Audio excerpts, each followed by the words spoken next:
The Power of Four is the first book in the Legacy of the Goddess series. It is a tale of fantasy, magic, and adventure, set in ancient Egypt in the mythical village of Neten on the banks of the great sacred river. Chapter 16. The Magician Meets Aria. The magician was curious to meet Aria in person. He knew she would recognize him, but it was a risk he had to take. He wanted to know who was helping Ezra. He was certain they were collecting the sacred implements for the Four Gates ceremony to free Ramos.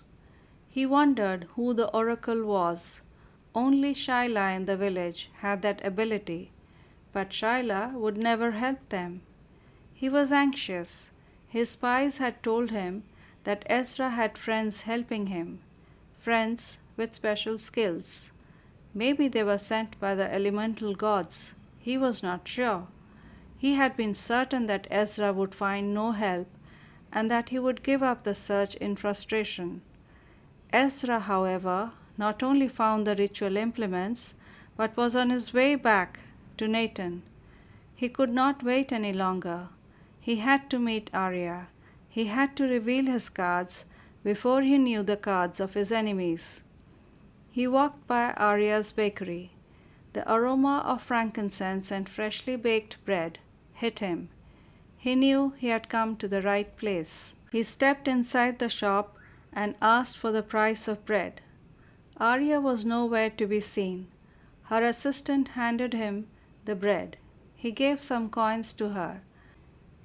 Just as he was about to leave, Aria came in. He was struck by her beauty and the aura of her magic around her. He raised his hand in salutations. He stumbled on the pathway and he walked away as quickly as he could. He wanted to ask Shyla why she had not told him earlier. Aria and her family were protected by the goddess herself. Aria was surprised. She was taken aback. So this is the magician, she thought. Ezra must have made some serious headway for him to come and reveal himself. She knew he had eyes everywhere. She had to be careful. She felt the magician had come to her shop to see what he was up against. Maybe he will not come my way again, she thought, completely shaken by his combative stance. She wanted to talk to Ezra, but was not sure if he could hear her. More was to come her way. The next morning, as she was stacking freshly baked loaves on the shelves, there was a slight knock, and in walked the magician. Aria was taken aback. She thought, what could he want from me now? The magician appeared before Aria. His footsteps made no sound, as if he was walking on clouds. He wanted to test her famed magical skills. Greetings, we meet again. May I ask for a loaf of sweetbread stuffed with dates? Aria looked at him. His voice had the resonance of someone used to giving or chanting hymns. His intense eyes could force someone to act against their will. You may have to wait for a day or two, said Aria. But there are so many loaves on the shelves, he said. They have been paid for by my customers. Each bread is unique for each customer. They ask for specific herbs and spices for their breads, said Aria. Speaking of herbs and spices, how is your brother-in-law, or Rose? Asked the magician disdainfully. Aria looked at him coldly. You go to his shop often, wearing your turban to hide your face. Why don't you ask him yourself? The magician smiled. I will. And yes, I almost forgot. Before I leave, I must say you have done a good job at teaching Shyla. She is my only daughter and very talented. As you know, she is the only oracle in the village. Now Shyla will never do anything to displease me. He laughed. I taught her too, High Priestess, and she is among the select few who can conduct the ceremony of the Four Gates. With that, he raised his hands in farewell and left the shop. Aria was distressed. She left for her altar room.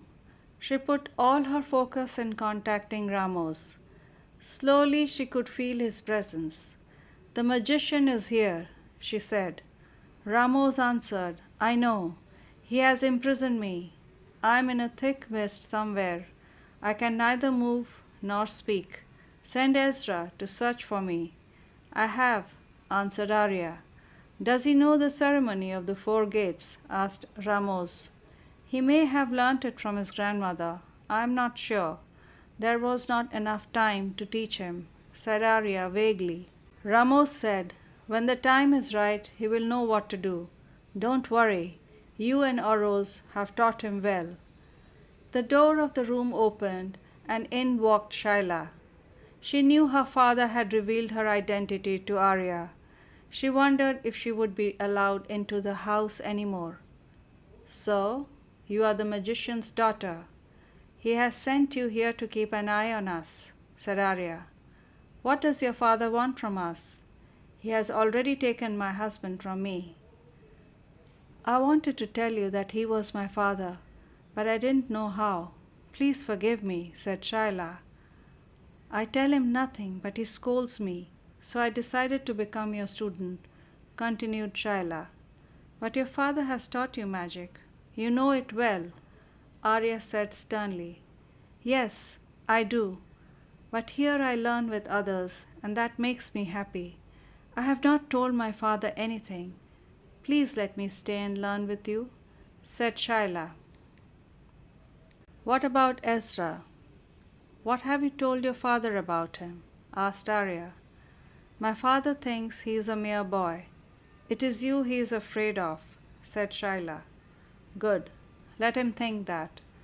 You have been a great help to me, so I will not ask you to leave," said Aria, looking less agitated. "Please do not tell Ezra. He may not understand. I like him. He is my only friend. I will help you in the ceremony of the 4 gates. I just want to spend my time with everyone here. It is very lonely living with my aunt." Aria did not know what to say. Shaila had proved her worth, yet she was the enemy's daughter.